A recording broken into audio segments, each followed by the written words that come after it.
Hello everyone, welcome back to my channel. इस video में हम प्रिंसिपल ऑफ मैनेजमेंट चैप्टर का आगे टॉपिक कंटिन्यू करेंगे। पिछले वीडियो में हमने प्रिंसिपल ऑफ मैनेजमेंट के बारे में जाना था। इस वीडियो में हम उसके आगे का टॉपिक कंटिन्यू करेंगे। उससे पहले अगेन मैनेजमेंट ऑफ प्रिंसिपल्स को रीड आउट करते हैं। तो मैनेजमेंट ऑफ प्रिंसिपल का मतलब क्या है कि वो गाइडलाइंस जो कंपनी में मैनेजमेंट करने में हेल्प करती हैं, जिसका यूज करके मैनेजर कंपनी के गोल्स को अचीव करने में एबल हो पाता है। तो मैनेजमेंट प्रिंसिपल्स क्या है? एक गाइडलाइंस है जो कि कंपनी को एक डायरेक्शन प्रोवाइड करती है गोल्स को अचीव करने के लिए। Management principles can not applied blindly in all situations. Management principle बिना देखे बिना सोचे हर जगह अप्लाई नहीं होती। The applicability of management principles depend on the condition and nature of the organization. Management principles depend करता है कि कंडीशन क्या है, क्या सिचुएशन है मार्केट की, या इंटरनल या एक्सटर्नल फोर्सेस क्या है, उसके अकॉर्डिंग ही प्रिंसिपल्स अप्लाई किए जाते हैं। तो ये मीनिंग क्लियर है।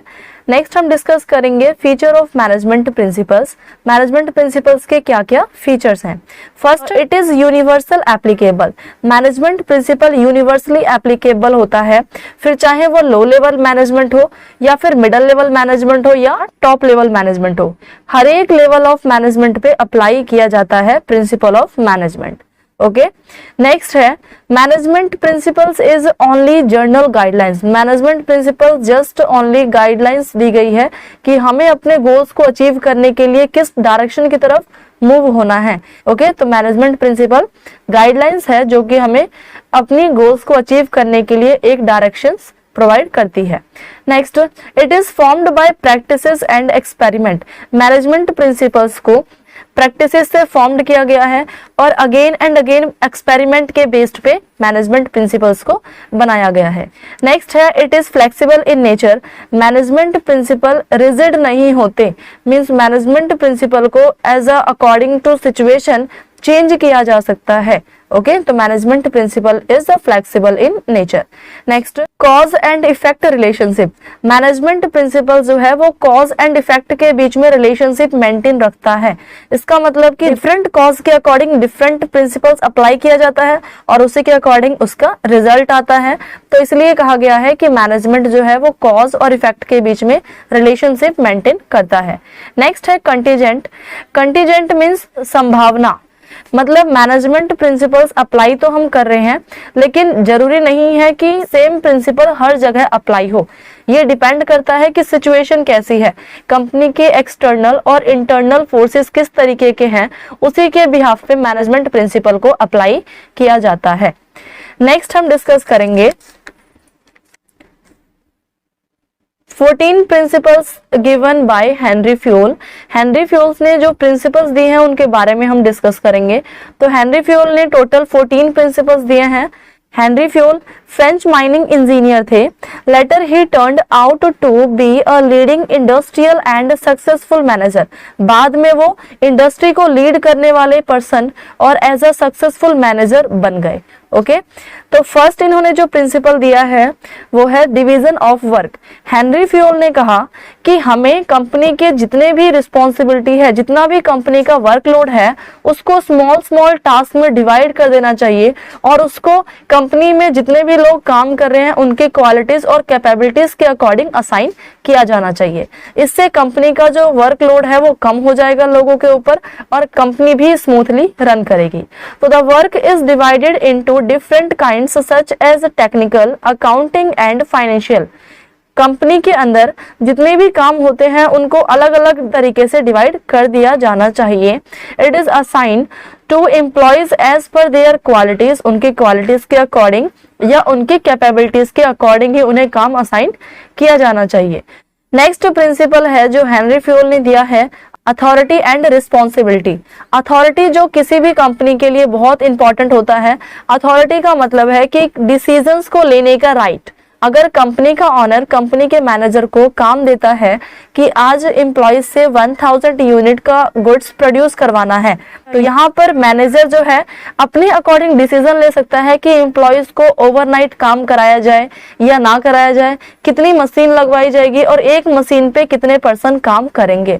तो इस केस में मैनेजर को क्या दी गई? अथॉरिटी। ओके, अथॉरिटी का मतलब क्या पढ़ा हमने? Right to take decision. Next, and responsibility. Responsibility का मतलब है कि अगर किसी पर्सन को अथॉरिटी दी गई है, मतलब डिसीजंस को लेने का अगर राइट दिया गया है, तो उसके ऊपर रिस्पॉन्सिबिलिटी मीन्स बर्डन भी होना चाहिए किसी काम को लेके। सपोज कंपनी में जो अभी हमने एग्जांपल दिया उसके अकॉर्डिंग मैनेजर को कंपनी ने राइट दिया कि आप अपने एम्प्लॉय से किसी भी तरीके से, चाहे आप ओवर टाइम लगवाओ या कैसे भी, किसी भी तरीके से आप 1000 यूनिट्स का गुड्स प्रोड्यूस करके दो। तो यहाँ पे मैनेजर के ऊपर रिस्पॉन्सिबिलिटी बनती है कि उसे at the end of day उसे पूरा 1000 यूनिट प्रोड्यूस करना है। किस तरीके से भी एम्प्लॉय से करवाए वो उसकी रिस्पॉन्सिबिलिटी है। ओके, तो रिस्पॉन्सिबिलिटी का मतलब क्या है कि किसी भी काम को, जो काम या जो टास्क दिया गया है, उस टास्क को टाइम पे कंप्लीट करने का बर्डन। नेक्स्ट है डिसिप्लिन, कि कंपनी के अंदर हर एक पीपल को, चाहे वो सुबॉर्डिनेट है या सुपीरियर है, सबको एक दूसरे की रिस्पेक्ट करनी चाहिए, मिलके काम करना चाहिए। और जितना भी टॉप लेवल मैनेजमेंट ने पॉलिसीज मेंटेन किया है, उन पॉलिसीज के अंडर ही काम किया जाना चाहिए, डिसिप्लिन वे में काम होना चाहिए। This principle apply that subordinate should respect there superiors and ओबे देयर ऑर्डर्स। सुपीरियर्स मतलब सुबॉर्डिनेट्स को, सुपीरियर्स को रिस्पेक्ट देनी चाहिए और उनके ऑर्डर्स को फॉलो करना चाहिए। इसके साथ ही सुपीरियर की रिस्पॉन्सिबिलिटी बनती है कि अपने सुबॉर्डिनेट के साथ मिलके रहे, उनके साथ कोऑर्डिनेशन मेंटेन करके रखे, किसी प्रकार की लड़ाई ना हो। नेक्स्ट है प्रिंसिपल जो हेनरी फ्योल ने दी है, unity of command. Unity of command का मतलब है कि कंपनी में जो भी एम्प्लॉयज काम कर रहा है उसको ओनली एक ही पर्सन, एक ही हेड जो है वो ऑर्डर दे सकता है। क्योंकि अगर किसी भी कंपनी में किसी एम्प्लॉयज को एक से ज्यादा सुपरवाइजर अगर ऑर्डर देते हैं, तो इस केस में वो एम्प्लॉयज कंफ्यूज हो जाएगा कि पहले मुझे किसका काम कंप्लीट करना चाहिए। तो इस केस में वो पर्सन, वो एम्प्लॉयज पूरा अपना फोकस या पूरा कंसंट्रेशन नहीं लगा पाएगा काम को करने में। तो unity of command, each employees of organisation should received order from only one supervisor. एक ही सुपरवाइजर से ऑर्डर रिसीव किया जाना चाहिए। नेक्स्ट है unity of direction. Unity of direction means company के अंदर अगर टीम बनाई जाती है तो उस टीम के अंदर एक ही हेड होना चाहिए और उस टीम का एक ही गोल सेट किया जाना चाहिए, जिसको परफॉर्म करने के लिए पूरी टीम वर्क करे। तो the principle state that there should be one head and one plan in every organisation. हर एक ऑर्गेनाइजेशन में अगर टीम बनाई गई है तो उसमें एक ही हेड होना चाहिए जिसकी बात सारे सुने, और एक ही प्लान होना चाहिए जिसको फुलफिल करने के लिए पूरी टीम वर्क करती है। ओके, नेक्स्ट प्रिंसिपल है subordination of individual interest to general interest. Company के अंदर ऑर्गेनाइजेशन के इंटरेस्ट को प्रायोरिटी दी जानी चाहिए as a compare to individual interest.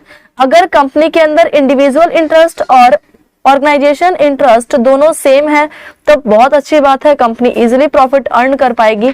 लेकिन अगर कंपनी के अंदर ऑर्गेनाइजेशनल इंटरेस्ट और इंडिविजुअल इंटरेस्ट दोनों अलग अलग डायरेक्शन में है, तो इस केस में मैनेजर की रिस्पॉन्सिबिलिटी बनती है कि उन दोनों को एक डायरेक्शन की तरफ मूव करवाए। ओके, तो the interest of an organisation should take priority over the interest of any individual of employees. Organisation के इंटरेस्ट को प्रायोरिटी दी जानी चाहिए as a compare to interest of any individual employees. If objective of both organization and individual interest are different direction, then manager must try to reconcile individual interest with organization goal. अगर दोनों का interest different direction में है तो manager की responsibility बनती है कि वो इन्हें रिकंसाइल करे।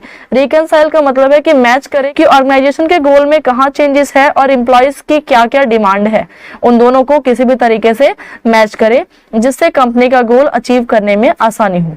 आगे के प्रिंसिपल्स हम नेक्स्ट वीडियो में कंटिन्यू करेंगे।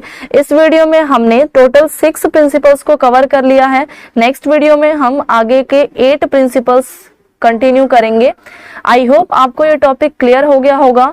अगर आपको इस वीडियो से रिलेटेड कोई भी डाउट हो तो आप कमेंट सेक्शन में कमेंट करें, और अगर आपको ये वीडियो हेल्पफुल लगी हो तो चैनल को लाइक, शेयर एंड सब्सक्राइब करें। Thanks for watching.